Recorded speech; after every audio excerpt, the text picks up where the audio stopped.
ಸ್ನೇಹಿತರೆ, ಎಲ್ರಿಗೂ ನಮಸ್ಕಾರ. ಮತ್ತೊಮ್ಮೆ ತಮಗೆಲ್ಲರೂ ಕೂಡ ಚಿಂಟುಗುಂಡು ಯೂಟ್ಯೂಬ್ ಕನ್ನಡ ಚಾನಲ್ಗೆ ಸ್ವಾಗತ ಹೇಳ್ತಾ ಒಂದು ಹೊಸ ವಿಷಯದೊಂದಿಗೆ ನಾನು ನಿಮ್ಮ ಮುಂದೆ ಬಂದಿದ್ದೀನಿ ಸ್ನೇಹಿತರೆ. ಅದೇನಂತ ಹೇಳಿದ್ರೆ ರೇಷನ್ ಕಾರ್ಡ್. ಈ ರೇಷನ್ ಕಾರ್ಡ್ ತಿದ್ದುಪಡಿ ಬಗ್ಗೆ ಸಾಕಷ್ಟು ಪ್ರಶ್ನೆಗಳಿದ್ವು. ಬಹಳಷ್ಟು ಜನ ನನ್ನೂ ಕೂಡ ಕೇಳಿದ್ರಿ. ಮತ್ತು ಭಾಳಷ್ಟು ಜನ ಆನ್ಲೈನ್ ಸೆಂಟರ್ಗಳಿಗೂ ಹೋಗಿ ರೇಷನ್ ಕಾರ್ಡ್ ತಿದ್ದುಪಡಿ ಯಾವಾಗ ಅಂತ ಕೇಳ್ಕೊಂಡು ಬಂದಿರ್ತೀರಿ. ಸೊ ಅಂಥವ್ರಿಗೋಸ್ಕರ ಈ ಒಂದು ವಿಡಿಯೋ ಮಾಡ್ತಾಯಿದ್ದೀನಿ. ಇದರಲ್ಲಿ ರೇಷನ್ ಕಾರ್ಡ್ ತಿದ್ದುಪಡಿ ಬಗ್ಗೆ ಸಂಪೂರ್ಣವಾಗಿ ವಿವರನ ಕೊಡ್ತೀನಿ ಸ್ನೇಹಿತರೆ. ದಯವಿಟ್ಟು ವಿಡಿಯೋನ ಎಲ್ಲೂ ಸ್ಕಿಪ್ ಮಾಡಬೇಡ್ರಿ. ಸ್ಕಿಪ್ ಮಾಡೋದ್ರಿಂದ ನಿಮಗೆ ಪೂರ್ತಿ ಮಾಹಿತಿ ಸಿಗೋದಿಲ್ಲ, ಮತ್ತೆ ನೀವು ಆನ್ಲೈನ್ ಸೆಂಟರ್ಗೆ ಹೋಗಿ ಪ್ರಶ್ನೆ ಕೇಳೋದು ತಪ್ಪಲ್ಲ. ಸೊ ಹಂಗಾಗಿ ನೀವು ವಿಡಿಯೋನ ಪೂರ್ತಿ ಕಂಪ್ಲೀಟ್ ನೋಡಿದ್ರೆ ನಿಮಗೆ ಎಲ್ಲ ಮಾಹಿತಿನೂ ಸಿಗುತ್ತೆ. ನೀವು ಅರ್ಧ ನೋಡಿ ವಿಡಿಯೋ ನೋಡಿ ತಿಳ್ಕೊಂಡ್ರೆ ನಿಮಗೆ ಏನು ಅಷ್ಟು ಅರ್ಥ ಆಗಲ್ಲ. ಈಗ ಫ್ರೆಂಡ್ಸ್ ಬನ್ನಿ, ಅದ್ರ ಬಗ್ಗೆ ಜಾಸ್ತಿ ಮಾತಾಡೋದು ಬೇಡ. ಈಗ ನೀವೇನಾದರೂ ಹೊಸದಾಗಿ ಏನಾದರೂ ವಿಡಿಯೋ ನೋಡ್ತಿದ್ರೆ ಅಥವಾ ಸಬ್ಸ್ಕ್ರೈಬ್ ಮಾಡದೆ ಏನಾದರೂ ಒಂದು ವಿಡಿಯೋ ನೋಡ್ತಿದ್ರೆ ದಯವಿಟ್ಟು ಸಬ್ಸ್ಕ್ರೈಬ್ ಮಾಡ್ಕೊಳ್ಳಿ. ಬೆಲ್ ಐಕಾನ್ ಪ್ರೆಸ್ ಮಾಡಿಕೊಂಡು ನೋಟಿಫಿಕೇಶನ್ ಆನ್ ಮಾಡ್ಕೊಳ್ಳಿ ಸ್ನೇಹಿತರೆ. ಬನ್ನಿ ವಿಷಯಕ್ಕೆ ಬಂದ್ಬಿಡೋಣ. ಈ ಕರ್ನಾಟಕ ರಾಜ್ಯದಲ್ಲಿ ಪಡಿತರ ಚೀಟಿ ಅಂದರೆ ರೇಷನ್ ಕಾರ್ಡ್ ಎಂಬುದು ಕೇವಲ ಒಂದು ಆಹಾರ ಧಾನ್ಯಗಳನ್ನು ಪಡೆಯುವ ದಾಖಲೆ ಅಲ್ಲ, ಬದಲಿಗೆ ಸರ್ಕಾರಿ ಯೋಜನೆಗಳು, ವಿದ್ಯಾರ್ಥಿ ವೇತನ, ಆರೋಗ್ಯ ವಿಮಾ, ಮತದಾರರ ಗುರುತಿನ ಚೀಟಿ, ಬ್ಯಾಂಕ್ ಖಾತೆ ತೆರೆಯುವುದು, ಇನ್ನೂ ಹಲವು ಮುಂತಾದ ಸೇವೆಗಳಿಗೆ ತುಂಬ ಅತ್ಯಗತ್ಯವಾದಂಥ ಒಂದು ಇಂಪಾರ್ಟೆಂಟು ಡಾಕ್ಯುಮೆಂಟ್ ಆಗಿದೆ. ಈ ಒಂದು ರೇಷನ್ ಕಾರ್ಡ್ನಲ್ಲಿ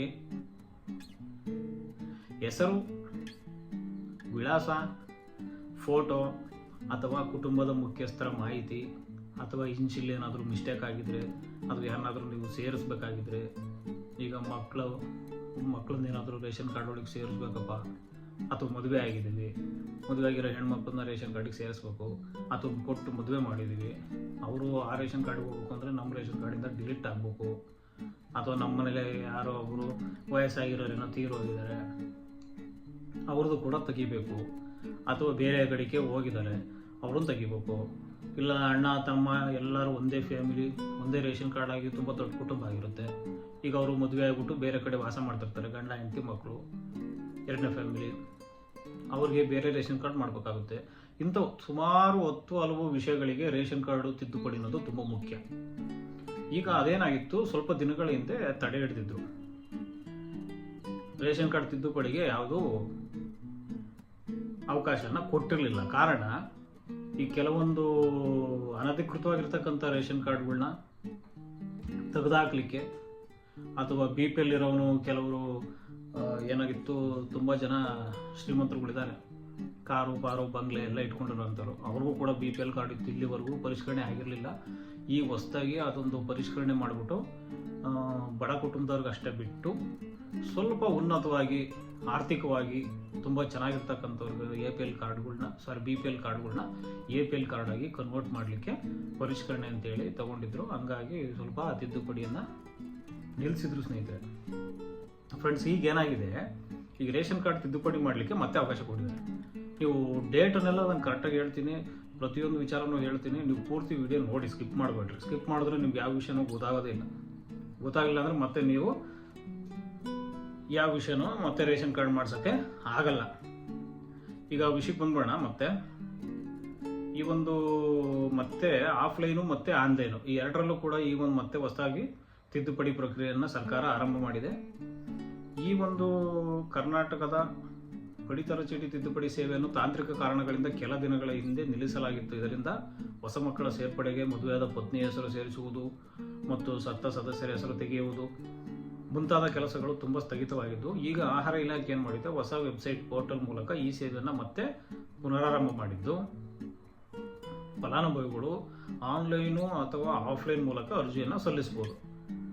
BPL ಕಾರ್ಡ್ ದಾಖಲೆಯನ್ನು ಪರಿಶೀಲನೆಯಾಗಿ ಕಡ್ಡಾಯಗೊಳಿಸಿದೆ. ಪರಿಶೀಲನೆ ಮಾಡೋದಂತೂ ಕಂಪಲ್ಸರಿ ಆಗುತ್ತೆ. ಅದರಿಂದ ನೀವು ಎಲ್ಲ ದಾಖಲಾತಿಗಳು, ಕ್ಯಾಸ್ಟು, ಇನ್ಕಮ್ಮು, ಆಧಾರ್ ಕಾರ್ಡಿಗೆ ಕಂಪಲ್ಸರಿ ಮೊಬೈಲ್ ನಂಬರು ಕೂಡ ಲಿಂಕ್ ಆಗಿರ್ಬೇಕು ಸ್ನೇಹಿತರೆ. ಇನ್ನು ವೋಟರ್ ಐ ಡಿ ಕಾರ್ಡ್ಗೆ ಆಧಾರ್ ಕಾರ್ಡ್ ಲಿಂಕ್ ಆಗಿರಬೇಕು. ಈ ವೋಟರ್ ಐ ಡಿ ಕಾರ್ಡಿಂದು ಒಂದು ವಿಡಿಯೋ ಮಾಡ್ತೀನಿ ಸ್ನೇಹಿತರೆ, ಇದು ಹಿಂದ್ಗಡೆ ನೆಕ್ಸ್ಟು. ಯಾಕಂದರೆ ವೋಟರ್ ಐ ಡಿ ಕಾರ್ಡಿಂದು ಈಗ ಹೊಸದಾಗಿ ಪೋರ್ಟಲ್ ಓಪನ್ ಆಗಿದೆ. ಈ ಮುಂಬರುವ ಚುನಾವಣೆಗಳಿಗೆ 18 ವರ್ಷದ ಮೇಲ್ಪಟ್ಟಿರೋರು ಹೊಸದಾಗಿ ಅರ್ಜಿ ಹಾಕೋರಿದ್ದರೆ ಅರ್ಜಿ ಹಾಕ್ಬೋದು. ಈಗ ಆ ವಿಷಯದ ಬಗ್ಗೆ ನೆಕ್ಸ್ಟ್ ಮಾತಾಡೋಣ. ಈಗ ರೇಷನ್ ಕಾರ್ಡ್ ಬಗ್ಗೆ ಮಾತಾಡೋಣ.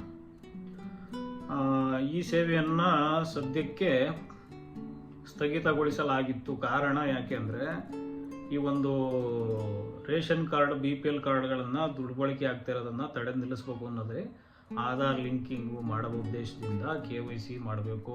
ಹಂಗಾಗಿ ಇಲಾಖೆವಾರು ಪ್ರತಿಯೊಂದು ಇಲಾಖೆಯಿಂದಲೂ ಡೇಟಾ ಕಲೆಕ್ಟ್ ಮಾಡಬೇಕಾಗಿತ್ತು. ಅವರು ಯಾವ್ಯಾವ ಕಾರ್ಡ್ನ ಅಪ್ಗ್ರೇಡ್ ಮಾಡಬೇಕು ಅಂತ ನೋಡಿ ಪರಿಷ್ಕರಣೆ ಮಾಡಿ ಅದನ್ನ ಅಪ್ಗ್ರೇಡ್ ಮಾಡಬೇಕಾಗಿತ್ತು. ಆ ಉದ್ದೇಶಕ್ಕೆ ಸರ್ವರು ಸ್ಟಾಪ್ ಆಗಿತ್ತು, ಯಾವುದೇ ತಿದ್ದುಪಡಿ ಆಗ್ತಿರ್ಲಿಲ್ಲ.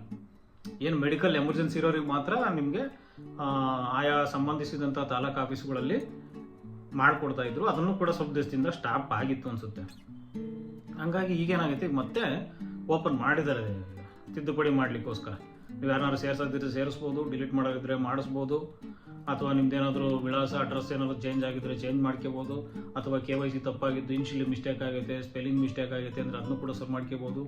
ಅದು ಹಳೆಯ ಫೋಟೋಗಳು ಯಾವೋ ಇರ್ತವೆ, ಮತ್ತು ಹೊಸದಾಗಿ ನೀವು ಆಧಾರ್ ಕಾರ್ಡ್ ಮೇಲೆ ಹಾಕ್ಸಿರ್ತೀರಿ, ಆಧಾರ್ ಕಾರ್ಡ್ ಮೇಲೆ ಇರೋ ಫೋಟೋಗಳನ್ನೇ ಬರಬೇಕು ಅಂದರೆ ಅದನ್ನು ಕೂಡ ಬಯೋಮೆಟ್ರಿಕ್ ಅಪ್ಡೇಟ್ ಮಾಡ್ಬೋದು. ಇವೆಲ್ಲಕ್ಕೂ ಕೂಡ ಈಗ ಅವಕಾಶವನ್ನು ಸರ್ಕಾರ ಮಾಡಿಕೊಡ್ತಾ ಇದೆ. ಇದು ನೀವು ನಿಯರ್ ಬೈ ಹತ್ತಿರದ ಸೇವಾ ಕೇಂದ್ರ CSCಗಳಾಗಿರ್ಬೋದು, ಅಥವಾ ಗ್ರಾಮವನ್ನು, ಕರ್ನಾಟಕವನ್ನು, ಇಲ್ಲಾಂದರೆ ತಾಲೂಕು ಕಚೇರಿಗಳಲ್ಲೂ ಕೂಡ ಒಂದೊಂದು ಓಪನ್ ಮಾಡಿದ್ದಾರೆ. ಅಲ್ಲೂ ಕೂಡ ನೀವು ಅರ್ಜಿಯನ್ನು ಹಾಕ್ಬೋದು ಸ್ನೇಹಿತರೆ. ಇದನ್ನು ಮನೇಲಿ ಹಾಕೋಕ್ಕಾಗಲಿಕ್ಕಿಲ್ಲ ಮೋಸ್ಟ್ಲಿ. ಕಾರಣ ಏನಪ್ಪ ಅಂತ ಹೇಳಿದ್ರೆ, ಈಗ ಮನೇಲಿ ನೀವು ಅಪ್ಲಿಕೇಶನ್ ಎಲ್ಲ ನಾವು ಆನ್ಲೈನಲ್ಲಿ ಹಾಕ್ಯಂತೀವಿ, ಮೊಬೈಲಲ್ಲಿ ಹಾಕ್ಯಂತೀವಿ. ಮೊಬೈಲಲ್ಲೆಲ್ಲ ಈ ವೆಬ್ಸೈಟ್ ಓಪನ್ ಆಗಲ್ಲ. ನೀವು ಲ್ಯಾಪ್ಟಾಪಲ್ಲೇ ಮಾಡ್ಕೋಬೇಕಾಗುತ್ತೆ ಅಥವಾ ಸಿಸ್ಟಮ್ ಒಂದು ಮಾಡ್ಕೋಬೇಕಾಗುತ್ತೆ. ನೀವು ಬೆಟರ್ ಅಂದರೆ ಆನ್ಲೈನ್ ಸೆಂಟ್ರಿಗೆ ಹೋಗೋದೇ ಬೆಟರ್ ಸ್ನೇಹಿತರೆ. ಯಾಕೆಂದರೆ ನೀವು ಮನೆಯಲ್ಲೇ ಮಾಡ್ಕೊಂತೀವಿ ಅಂದರೆ ಅದಕ್ಕೊಂದು ಬಯೋಮೆಟ್ರಿಕ್ ಡಿವೈಸ್ ಬೇಕಾಗುತ್ತೆ, ಸ್ವಲ್ಪ ಕಾಸ್ಟ್ಲಿ ಆಗುತ್ತೆ. ನೀವು ಒಂದು ರೇಷನ್ ಕಾರ್ಡ್ ಅಪ್ಡೇಟ್ ಮಾಡಲಿಕ್ಕೋಸ್ಕರ ಬಯೋಮೆಟ್ರಿಕ್ ಡಿವೈಸ್ ಪರ್ಚೇಸ್ ಮಾಡ್ತೀವಿ, RD ಸರ್ವಿಸ್ ಪರ್ಚೇಸ್ ಮಾಡ್ತೀವಿ ಅಂದರೆ ನಿಮಗೆ ಸುಮ್ಮನೆ 3-4 ಸಾವಿರ ರೂಪಾಯಿ ಖರ್ಚಾಗುತ್ತೆ. ಅದರಿಂದ ಬೆಟರ್ ನೀವು ಆನ್ಲೈನ್ ಸೆಂಟ್ರಿಗೆ ಹೋಗಿ ಮಾಡಿಸಿ ಸ್ನೇಹಿತರೆ. ಸರ್ಕಾರದಿಂದ ಒಂದು 50 ರೂಪಾಯಿನೇನೋ ಶುಲ್ಕ ಇದೆ, ಬಟ್ ಅಷ್ಟಕ್ಕೆ ಯಾರು ಮಾಡಿಕೊಡಲ್ಲ. ಇವಾಗೆಲ್ಲ ಸ್ವಲ್ಪ ರೇಟ್ ಜಾಸ್ತಿ ಆಗಿರೋದ್ರಿಂದ ನೀವು ಅನುಸರಿಸ್ಕೊಂಡು ಆನ್ಲೈನ್ ಶಾಪ್ಗಳಲ್ಲಿ ಮಾಡಿ, ಏನು ಜಾಸ್ತಿ ತೊಗೊಳಲ್ಲ, ಹೆಚ್ಚು ಕಡಿಮೆ ತೊಗೊತಾರೆ, ಮಾಡಿಕೊಡ್ತಾರೆ. ನಮ್ಮ ಆಫೀಸಲ್ಲೂ ಕೂಡ ನಾವು ಮಾಡಿಕೊಡ್ತೀವಿ.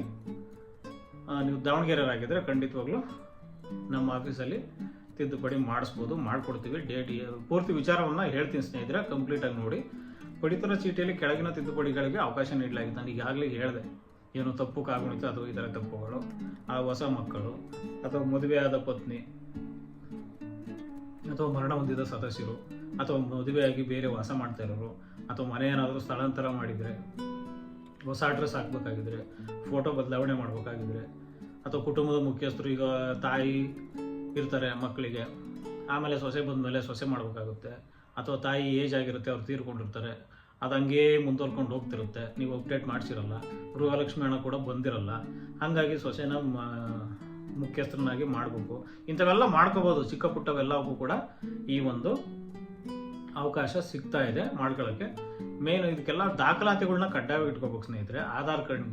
ಆಧಾರ್ ಸಂಖ್ಯೆ ದೃಢೀಕರಣಕ್ಕೆ ಮೊಬೈಲ್ ನಂಬರು ಕಡ್ಡಾಯವಾಗಿ ಲಿಂಕ್ ಆಗಿರಬೇಕು.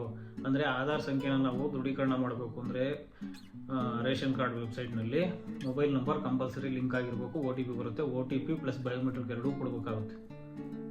ಹಂಗಾಗಿ ಮತ್ತು ಕ್ಯಾಶ್ ಟು ಇನ್ಕಮ್ 6 ವರ್ಷದ ಮೇಲ್ಪಟ್ಟಿರೋರಿಗೆ ಕಡ್ಡಾಯವಾಗಿ ಕ್ಯಾಶ್ ಟು ಇನ್ಕಮ್ಮು ಅವಶ್ಯಕತೆ ಇದ್ದೇ ಇರುತ್ತೆ. 6 ವರ್ಷದಿಂದ ಒಳಗಡೆ ಇರ್ತಕ್ಕಂಥ ಮಕ್ಕಳಿಗೆ ಬರ್ತ್ ಸರ್ಟಿಫಿಕೇಟ್ ತುಂಬ ಇಂಪಾರ್ಟೆಂಟು. ಹಂಗಾಗಿ ನೀವು ಬರ್ತ್ ಸರ್ಟಿಫಿಕೇಟ್ ಇಟ್ಕೋಬೇಕು. ಇನ್ ಕೇಸ್ ಏನಾದರೂ ನಾವು ಡೆತ್ ಆಗಿರೋನು ತೆಗಿಬೇಕು ಅಂದರೆ ಸ್ನೇಹಿತರೆ ಖಂಡಿತವಾಗ್ಲೂ ಡೆತ್ ಸರ್ಟಿಫಿಕೇಟ್ ಬೇಕು. 6 ವರ್ಷದ ಒಳಗಿರೋ ಮಕ್ಕಳನ್ನ ಸೇರಿಸ್ಬೇಕು ಅಂದರೆ ಬರ್ತ್ ಸರ್ಟಿಫಿಕೇಟ್ ಬೇಕು. ಅಥವಾ ಮದುವೆಯಾಗಿ ಬೇರೆ ವಾಸ ಮಾಡ್ತಾ ಇದ್ದಾರೆ, ಸೊಸೆ ಸೇರಿಸ್ಕೋಬೇಕು ನಾವು, ಅಥವಾ ಮಗಳನ್ನ ಡಿಲೀಟ್ ಮಾಡಿಸ್ಬೇಕು ಅಂದರೆ ಕಂಪಲ್ಸರಿ ಇನ್ವಿಟೇಷನ್ ಕಾರ್ಡ್ ಕಡ್ಡಾಯ ಮಾಡಿದ್ದಾರೆ. ಕಂಪಲ್ಸರಿ ಇನ್ವಿಟೇಷನ್ ಕಾರ್ಡ್ ತರಲೇಬೇಕು. ಪ್ಲಸ್ ಅದ್ರ ಜೊತೆಗೆ ಕುಟುಂಬದ ಈಗ ಯಾರು ನೀವು ಸೇರಿಸ್ಬೇಕಲ್ಲ, ಸೇರಿಸೋರು ಕೂಡ ಆಲ್ರೆಡಿ ಎಕ್ಸಿಸ್ಟಿಂಗ್ ಕುಟುಂಬದ ಪಡಿತರ ಚೀಟಿನಲ್ಲಿ ಯಾರು ಇರ್ತಾರೋ ಅವ್ರದ್ದು ಒಂದು ಆಧಾರ್ ಕಾರ್ಡ್ ತೊಗೊಂಡು ಅವರು ಬರೆದು ತಂದುಕೊಡ್ಬೇಕಾಗುತ್ತೆ ಸ್ನೇಹಿತರೆ. ಇನ್ನು ಅರ್ಜಿ ಸಲ್ಲಿಕೆಯ ಸ್ಥಳಗಳು, ಕೇಂದ್ರಗಳು ನೋಡೋದಾದರೆ ನೀವು ನಿಮ್ಮ ಹತ್ರ ಫೆಸಿಲಿಟೀಸ್ ಎಲ್ಲ ಇದ್ದರೆ ಆನ್ಲೈನಲ್ಲೂ ಕೂಡ ಸಲ್ಲಿಸ್ಬೋದು. ಈ ಡಿಸ್ಕ್ರಿಪ್ಷನ್ ಬಾಕ್ಸಲ್ಲಿ ಲಿಂಕ್ ಕೊಟ್ಟಿರ್ತೀನಿ ನಾನು. ಆ ಲಿಂಕ್ ಓಪನ್ ಮಾಡಿಕೊಂಡು ಅದರಲ್ಲಿ ಸರ್ವಿಸಸ್ ಅಂತ ಇರುತ್ತೆ, ಅದನ್ನು ಕ್ಲಿಕ್ ಮಾಡಿಕೊಂಡು ನೀವು ಬೇಕಾದರೆ ಅಪ್ಲಿಕೇಶನನ್ನು ಹಾಕ್ಬೋದು. ನಿಮ್ಮ ಹತ್ರ ಡಿವೈಸು, RD ಸರ್ವಿಸು, ಲ್ಯಾಪ್ಟಾಪ್ ಎಲ್ಲ ಇದೆ ಅಂದರೆ, ಅಥವಾ ಬೇಡ ಅಂದರೆ ಈ ಬೆಂಗಳೂರು ಒಂದು ಕೇಂದ್ರಗಳು, ಗ್ರಾಮ ಒಂದು ಕೇಂದ್ರಗಳು, ಸೈಬರ್ ಸೆಂಟ್ರು, ಈ ಕಾಮನ್ ಸರ್ವಿಸ್ ಸೆಂಟರ್ CSC ಸೆಂಟ್ರುಗಳು, ಅಥವಾ ತಾಲ್ಲೂಕು ಆಹಾರ ಕಚೇರಿ ಫುಡ್ ಆಫೀಸ್ ಅಂತ ಇರುತ್ತಲ್ಲ ಅಲ್ಲಿ ಕೂಡ ಮಾಡ್ಬೋದು. ಇಲ್ಲಿ ಆಫ್ಲೈನಲ್ಲಿ ಒಂದು 50 ರೂಪಾಯಿ ಸೇವಾ ಶುಲ್ಕ ಅಂತ ಕೊಟ್ಟಿದ್ದಾರೆ, ಬಟ್ 50 ರೂಪಾಯಿ ಸೇವಾ ಶುಲ್ಕಕ್ಕೆ ಯಾರು ಮಾಡೋಕ್ಕೋಗಲ್ಲ. ಯಾಕಂದರೆ ಪ್ರೈವೇಟ್ ಸೆಂಟ್ರುಗಳಲ್ಲಿ ನೀವು ಬ್ರೌಸಿಂಗ್ ಚಾರ್ಜ್ ಕೊಡಲೇಬೇಕಾಗುತ್ತೆ. ಹಾಗಾಗಿ ನಿಮ್ಮ ಅನುಕೂಲ ನೋಡಿಕೊಂಡು ನೀವು ತಿದ್ದುಪಡಿಯನ್ನು ಮಾಡಿಸಿ. ಇಂಪಾರ್ಟೆಂಟ್ ಏನಪ್ಪ ಅಂತ ಹೇಳ್ಬೇಕು ಅಂದರೆ, ಇದು ಮೇಯ್ನ್ ಇಂಪಾರ್ಟೆಂಟ್ ಸ್ನೇಹಿತರೆ, ಈಗ ಸ್ಕಿಪ್ ಮಾಡೋಕ್ಕೆ ಹೋಗ್ಬೇಡ್ರಿ. ಈ ಒಂದು ತಿದ್ದುಪಡಿಯ ಅವಕಾಶಕ್ಕೆ ಯಾವುದೇ ದಿನಾಂಕ ನಿಗದಿ ಆಗಿಲ್ಲ. ಅತಿ ಶೀಘ್ರದಲ್ಲೇ ಬಿಡ್ಬೋದು, ನಾಳೆ ಬಿಡ್ಬೋದು, ನಾಳೆ ಬಿಡ್ಬೋದು, ಯಾವುದು ಕೊನೆಯ ದಿನಾಂಕ ಇಲ್ಲ. ಆದರೆ ತುಂಬ ದಿನ ಟೈಮ್ ಕೊಡ್ತಾರೆ. ಈಗ ಮುಂಚೆ ಥರ 2 ದಿನಕ್ಕೆ 3 ದಿನಕ್ಕೆಲ್ಲ ನಿಲ್ಲಿಸೋದಿಲ್ಲ, ಅದನ್ನು ಕೂಡ ಕೊಟ್ಟಿದ್ದಾರೆ. ಯಾವುದೇ ಕೊನೆಯ ದಿನಾಂಕವನ್ನು ನಿಗದಿ ಮಾಡಿಲ್ಲ, ಆದರೆ ಬೇಗ ಅತಿ ಶೀಘ್ರದಲ್ಲಿ ಕೂಡ ಬಿಡ್ಬೋದು. ಇದಕ್ಕೆ ಓಪನಿಂಗ್ ಡೇಟು, ಕ್ಲೋಸಿಂಗ್ ಡೇಟು ಯಾವುದು ಕೂಡ ಇನ್ನೂ ನಿಗದಿಯಾಗಿ ಮೆನ್ಷನ್ ಮಾಡಿಲ್ಲ ಸ್ನೇಹಿತರೆ. ನೀವೇನಾದ್ರೂ ನಾಳೆ ಬಂದು ಸರ್ ಓಪನ್ ಆಗಿತ್ತಾ, ಓಪನ್ ಆಗಿ ಮಾಡಿಕೊಡ್ರಿ ಅಂತ ಕೇಳಬಾರ್ದು ಸ್ನೇಹಿತರೆ. ನೀವು ಆನ್ಲೈನ್ ಸೆಂಟರ್ಗಳಿಗೆ ಹೋಗೋ ಅಷ್ಟೇ. ಇನ್ ಕೇಸ್ ಓಪನ್ ಇದ್ದರೆ ಮಾಡಿಕೊಡ್ತಾರೆ. ನೀವೊಂದು ಯಾವ್ದಾದ್ರು ನಿಯರ್ ಬೈ ಸೆಂಟರ್ಗಳ ನಂಬರ್ ತೊಗೊಂಬಂದು ನೀವು ಕಾಂಟ್ಯಾಕ್ಟ್ ಮಾಡಿಕೊಂಡು ಕೇಳಿಕೊಂಡು ಯಾವ ಡೇಟಿಗೆ ಓಪನ್ ಆಗುತ್ತೆ ಅದನ್ನು ನೋಡ್ಕೊಂಡು ನೀವು, ಅಥವಾ ಕೆಲವೊಂದು ಆನ್ಲೈನ್ ಸೆಂಟರ್ಗಳಲ್ಲಿ ಗ್ರೂಪ್ ಮಾಡಿರ್ತಾರೆ, ಆ ಗ್ರೂಪಿಗೆ ಜಾಯಿನ್ ಆಗಿ ಅದರಲ್ಲಿ ಡೇಟ್ ಮೆನ್ಷನ್ ಮಾಡ್ತಾರೆ, ಆ ಡೇಟ್ಗೆ ಹೋಗಿ ನೀವು ಕರೆಕ್ಷನನ್ನು ಮಾಡಿಸ್ಬೋದು. ಇದಕ್ಕೆ ಆಯಾ ಜಿಲ್ಲೆವಾರು ಡೇಟನ್ನು ಕೊಡ್ತಾರೆ. ಎಲ್ಲ ಈ ನಮ್ಮ ಕರ್ನಾಟಕದಲ್ಲಿರ್ತಕ್ಕಂಥ ಎಲ್ಲ ಜಿಲ್ಲೆಗಳಿಗೂ ಕೂಡ ಒಂದೇ ಡೇಟ್ ಕೊಡೋದಿಲ್ಲ. ಈ ಒಂದು ಎಲ್ಲ ಜಿಲ್ಲೆಗಳನ್ನು ಕೂಡ 10 ರಿಂದ 12 ಜಿಲ್ಲೆ, 8 ರಿಂದ 10 ಜಿಲ್ಲೆ, ಈ ಥರ 3 ವಿಭಾಗ ಮಾಡಿದ್ದಾರೆ. ಒಂದು ದಕ್ಷಿಣ ಕನ್ನಡ, ಬೆಂಗಳೂರು ಮತ್ತು ಬೆಂಗಳೂರು ರೂರಲ್ಲು ಒಂದು ವಿಭಾಗ ಮಾಡಿದ್ದಾರೆ. ಮತ್ತು ದಕ್ಷಿಣ ಕನ್ನಡ ಮೈಸೂರು ಅಂತೇಳಿ ಒಂದು ವಿಭಾಗ ಮಾಡಿದ್ದಾರೆ. ಮತ್ತು ಕಲಬುರಗಿ ಡಿವಿಷನ್ ಅಂತ ಹೇಳ್ಬಿಟ್ಟು ಒಂದು ವಿಭಾಗ ಮಾಡಿದ್ದಾರೆ ಸ್ನೇಹಿತರೆ. ಈ 3 ವಿಭಾಗದಲ್ಲೂ ಕೂಡ ಈ ಬೆಂಗಳೂರು ಮತ್ತು ಬೆಂಗಳೂರು ರೂರಲ್ ಬಿಟ್ಟರೆ ಇನ್ನು 2 ವಿಭಾಗದಲ್ಲೂ ಕೂಡ ನಮ್ಮ ಕರ್ನಾಟಕದಲ್ಲಿ ಬರ್ತಕ್ಕಂಥ ಎಲ್ಲ ಜಿಲ್ಲೆನೂ ಡಿವೈಡ್ ಮಾಡಿ ಆ ಕಡೆ ಅರ್ಧ ಈ ಕಡೆ ಅರ್ಧ ಮಾಡಿದ್ದಾರೆ ಸ್ನೇಹಿತರೆ. ಒಂದೊಂದು ವಿಭಾಗಕ್ಕೆ ಒಂದೊಂದು ಡೇಟ್ ಕೊಡ್ತಾರೆ. ಆ ಡೇಟ್ ನೋಡಿಕೊಂಡು ನೀವು ಅರ್ಜಿ ಸಲ್ಲಿಸಬೇಕಾಗುತ್ತೆ. ಹಂಗಾಗಿ ನಮ್ಮದು ದಾವಣಗೆರೆ ಇರೋದ್ರಿಂದ ನಮ್ಮದು ಕಲಬುರಗಿ ಡಿವಿಷನಿಗೆ ಬರ್ತದೆ. ಕಲಬುರಗಿ ಡಿವಿಷನ್ನಾಗೆ ಡೇಟ್ ಯಾವಾಗ ಅಂತ ನಾನು ನಮ್ಮ ಆಫೀಸ್ನಲ್ಲಿರೋರಿಗೆ ಗೊತ್ತಿರುತ್ತೆ. ನಮ್ಮ ಆಫೀಸ್ ಗ್ರೂಪಲ್ಲಿ ನಾನು ಹಾಕಿರ್ತೀನಿ, ಅದನ್ನು ನೋಡ್ಕೊಂಡು ಬನ್ನಿ, ಮಾಡಿಕೊಡ್ತೀವಿ. ಇನ್ನು ಬೇರೆ ಆನ್ಲೈನ್ ಸೆಂಟರ್ ಮಾಡಿಸೋರು ಕೂಡ ಖಂಡಿತವಾಗ್ಲೂ ಈ ಒಂದು ಉಪಯೋಗ ಮಾಡ್ಕೊಳ್ಳಿ ಸ್ನೇಹಿತರೆ. ಯಾವಾಗ ಸ್ಟಾಪ್ ಆಗುತ್ತೆ ಅಂತ ಗೊತ್ತಿಲ್ಲ. ಈ ತಿಂಗಳಲ್ಲಿ ಅತಿ ಶೀಘ್ರದಲ್ಲಿ, ನಾಳೆನೇ ಬಿಡ್ಬೋದು, ನಾಡ್ದೇ ಬಿಡ್ಬೋದು, ಅತಿ ಶೀಘ್ರದಲ್ಲಿ ಈ ಒಂದು ರೇಷನ್ ಕಾರ್ಡ್ ತಿದ್ದುಪಡಿಗೆ ಅವಕಾಶವನ್ನು ಮಾಡಿಕೊಡ್ತಾ ಇದ್ದಾರೆ ಸರ್ಕಾರದಿಂದ ಅಧಿಕೃತವಾಗಿ. ಈಗ ತಾನೇ ಮಾಹಿತಿ ಬಂದಿದೆ. ತಕ್ಷಣ ಅರ್ಜಿ ಸಲ್ಲಿಸ್ಬಿಟ್ಟು ನಿಮ್ಮ ಬದಲಾವಣೆಯ ತಿದ್ದುಪಡಿ ಏನಿದೆ ಬೇಗ ಮಾಡ್ಕೊಳ್ಳಿ ಸ್ನೇಹಿತರೆ. ಇನ್ನು ನೆಕ್ಸ್ಟು ವೋಟರ್ ID ಕಾರ್ಡಿಂದು ನೆಕ್ಸ್ಟ್ ವಿಡಿಯೋದಲ್ಲಿ ಮಾಡ್ತೀನಿ ಸ್ನೇಹಿತರೆ. ಅದು ಕೂಡ ಪೋರ್ಟಲ್ ಓಪನ್ ಆಗಿದೆ. ನಿಮ್ಗೇನಾದರೂ 18 ವರ್ಷ ಆಗಿದ್ದು ನೀವು ವೋಟರ್ ಕಾರ್ಡ್ ಮಾಡಿಸ್ಬೇಕು. ಈ ಬರೋ ಎಲೆಕ್ಷನ್ ಚುನಾವಣೆಗಳು ಸ್ಟಾರ್ಟ್ ಆಗ್ತಾ ಇದೆ ಈಗ ಆಲ್ರೆಡಿ. ಕೆಲವೊಂದೊಂದು ಕ್ಷೇತ್ರಗಳಲ್ಲಿ ಗ್ರಾಮ ಪಂಚಾಯತಿ ಮಟ್ಟದಲ್ಲಿ ಶುರುವಾಗಿದೆ. ಇದೇ ಥರ ಮುಂಬರೋ ಚುನಾವಣೆಗೆ ನೀವೇನಾದರೂ ವೋಟ್ ಹಾಕ್ಬೇಕು ಅಂದರೆ ನೀವು ಕಡ್ಡಾಯವಾಗಿ 18 ವರ್ಷ ತುಂಬಿದರೆ ಕಡ್ಡಾಯವಾಗಿ ಒಂದು ವೋಟರ್ ID ಕಾರ್ಡು ತುಂಬ ಮಹತ್ವದ ದಾಖಲೆ ಆಗುತ್ತೆ ನಮ್ಮ ಭಾರತ ದೇಶದಲ್ಲಿ. ಹಾಗಾಗಿ ಮಾಡಿಸಿ. ಪೋರ್ಟಲ್ ಓಪನ್ ಆಗಿದೆ, ಇನ್ನು ಕ್ಲೋಸಿಂಗ್ ಡೇಟ್ ಕೊಟ್ಟಿಲ್ಲ. ಈಗ ಆಲ್ರೆಡಿ ಓಪನ್ ಇದೆ. ಮಾಡಿಸೋಂಥವ್ರಿದ್ರೆ ಮಾಡಿಸ್ಬೋದು. ಇದ್ರ ಬಗ್ಗೆನೂ ಏನಾದರೂ ನಿಮಗೆ ಸಂಪೂರ್ಣವಾದ ಮಾಹಿತಿ ಬೇಕು ಅಂತ ಏನಾದರೂ ಅನಿಸಿದ್ರೆ ಸ್ನೇಹಿತರೆ ಖಂಡಿತವಾಗ್ಲೂ ಕಮೆಂಟ್ ಬಾಕ್ಸಲ್ಲಿ ಕಮೆಂಟ್ ಮಾಡಿ. ನಾನು ನಿಮಗೆ ವಿಡಿಯೋ ಮುಖಾಂತರ ಪೂರ್ತಿ ಸಂಪೂರ್ಣವಾದ ಮಾಹಿತಿಯನ್ನು ಸಂಪೂರ್ಣವಾಗಿ ತಿಳಿಸ್ತೀನಿ ಫ್ರೆಂಡ್ಸ್. ಇಲ್ಲಿವರೆಗೂ ವಿಡಿಯೋ ನೋಡಿದ್ದಕ್ಕಾಗಿ ತುಂಬ ಧನ್ಯವಾದಗಳು. ನಮಸ್ಕಾರ ಫ್ರೆಂಡ್ಸ್.